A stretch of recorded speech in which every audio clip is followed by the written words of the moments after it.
Ever wondered how to play tennis? Today, we are going to break down the process into easy-to-follow steps. Tennis, an invigorating sport that has been capturing hearts worldwide, is much more than a game. It's a dance between agility, precision, and endurance, played on a court that becomes a stage for countless epic battles and stunning displays of athleticism. This sport's popularity is truly global, with millions tuning in to watch tournaments like Wimbledon, the US Open, and the French Open. But tennis is not just for the pros. It's a sport that anyone can enjoy, and the benefits are plentiful. It enhances your physical strength, boosts your mental toughness, and nurtures your social skills. Playing tennis is like learning a new language. It might be challenging at first, but once you get the hang of it, it becomes a thrilling conversation, full of anticipation, strategy, and triumphant joy. So are you ready to swing your racket and make the first serve? Before stepping onto the court, it's essential to have the right equipment. Let's start with the tennis racket. The racket you choose should be a balance between comfort, size, and weight. It should feel like an extension of your arm, allowing for swift swings and precision hits.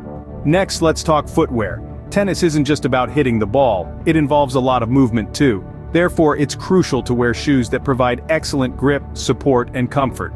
A good pair of tennis shoes can be the difference between a spectacular save and a slip-up. Lastly, you can't play tennis without tennis balls. While it may seem like a no-brainer, choosing the right tennis ball is also important. Some balls are designed for beginners, others for advanced players, and some are even tailored for specific court surfaces.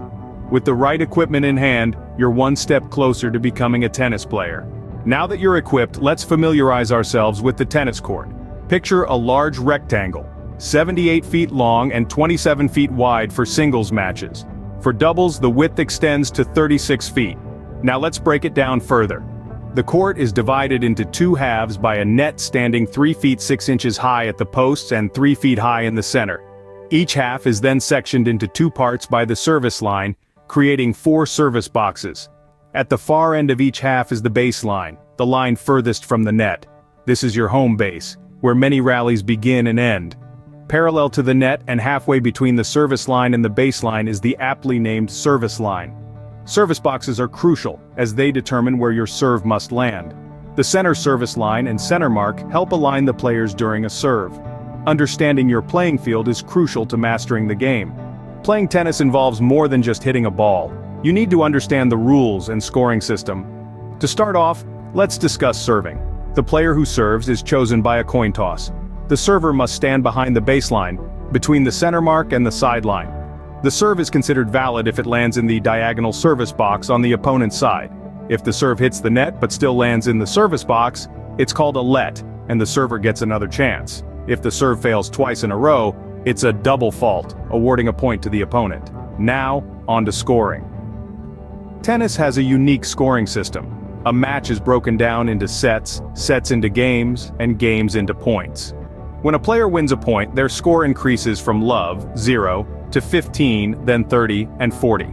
If both players reach 40, it's called deuce, and they must continue playing until one player leads by 2 points, known as an advantage.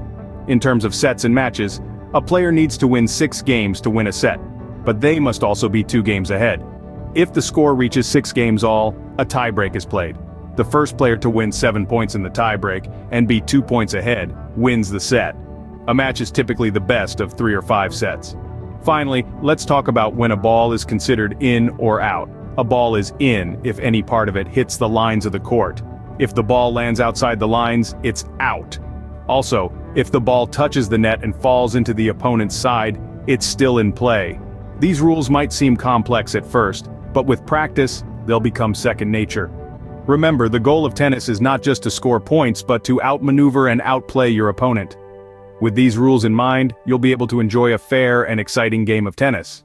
To play tennis, mastering a few basic strokes is essential. Let's dive right into the heart of the game, the strokes. The forehand, the backhand, and the serve. These are the strokes that form the foundation of tennis. It's like learning your ABCs in the world of tennis, starting with the forehand. It's the most natural stroke for most players, a swing that starts on your dominant side, moving across your body. Imagine you're shaking hands with the racket, keep your arm relaxed, swing from your shoulder and follow through. The key is the timing, hitting the ball at the right moment when it's in your strike zone. Next, we have the backhand. This stroke starts on the opposite side of your body. It can be performed with either one or two hands on the racket. The one-handed backhand allows for greater reach, but the two-handed backhand offers more power and control. Again, timing is crucial, as well as the point of contact, which should be in front of your body, enabling you to direct the ball with precision. Now let's talk about the serve. This is the shot that starts every point in tennis, and it's the only stroke where you have complete control over when and how to play the ball. You toss the ball into the air, and as it falls, you hit it towards the opponent's side of the court. The key here is to keep your eye on the ball and make sure your serve is both powerful and accurate. Remember, a good serve can set the tone for the rest of the point. Just like a painter needs to master their brush strokes, a tennis player needs to master their tennis strokes. Each stroke has its own technique, its own rhythm, and its own purpose in the game. It's a dance with the racket and the ball, a dance that requires practice, patience, and persistence. Remember, practice makes perfect when it comes to these strokes. Tennis is not just a physical game, it's a mental one too. Knowing some strategies and techniques can give you an edge over your opponent. Now let's delve into the realm of tennis strategies and techniques. This is where the real magic happens, where you can transform your game from good to great, from ordinary to extraordinary. Firstly, let's talk about positioning. In tennis, where you stand can mean the difference between victory and defeat. Always aim to control the center of the court. This position allows you to reach any ball your opponent might throw your way. Remember, the middle of the court is your fortress. Defend it fiercely. Next, controlling the pace of the game is another crucial strategy. A slow ball can throw off an opponent who thrives on fast-paced play, while a quick return can surprise a player who prefers a slower game. Mix up your shots, keep your opponent guessing, and control the tempo of the match. It's like conducting an orchestra. You dictate the rhythm. Now let's discuss anticipation. Tennis is a game of chess played at 90 miles per hour. You need to constantly predict your opponent's next move. Watch their body language, their swing, their eyes. These clues can give you precious seconds to prepare your response. Anticipation is the art of seeing the future, and it's an art you need to master. Lastly, let's not forget the importance of variety. Just like a well-cooked meal needs different flavors, a good tennis game needs a mix of shots. Forehands, backhands, volleys, drop shots. Use them all. Keep your opponent on their toes and never let them settle into a comfortable rhythm. These strategies and techniques are not just theoretical concepts. They are practical tools you can use on the court. Practice them, internalize them, and use them to your advantage. These strategies will help you become a more competitive and strategic tennis player. Because remember, tennis is not just a game of power, it's a game of strategy. And with the right strategy, you can conquer any opponent. So you've learned the basics of tennis, but remember, the key to becoming a great player is consistent practice. We kicked things off by introducing the glorious sport of tennis, shedding light on its rich history and global popularity. Then we moved on to the necessary equipment, from rackets to tennis balls and the appropriate attire, getting you all set for the court. Speaking of the court, we broke down its structure, the lines, and the zones, helping you understand the playground of this sport. We didn't stop there. We delved into the rules and scoring system, demystifying the unique language of tennis scores. We also took a tour through the basic tennis strokes: the serve, the forehand, the backhand, and the volley. Each one a vital arrow in your quiver.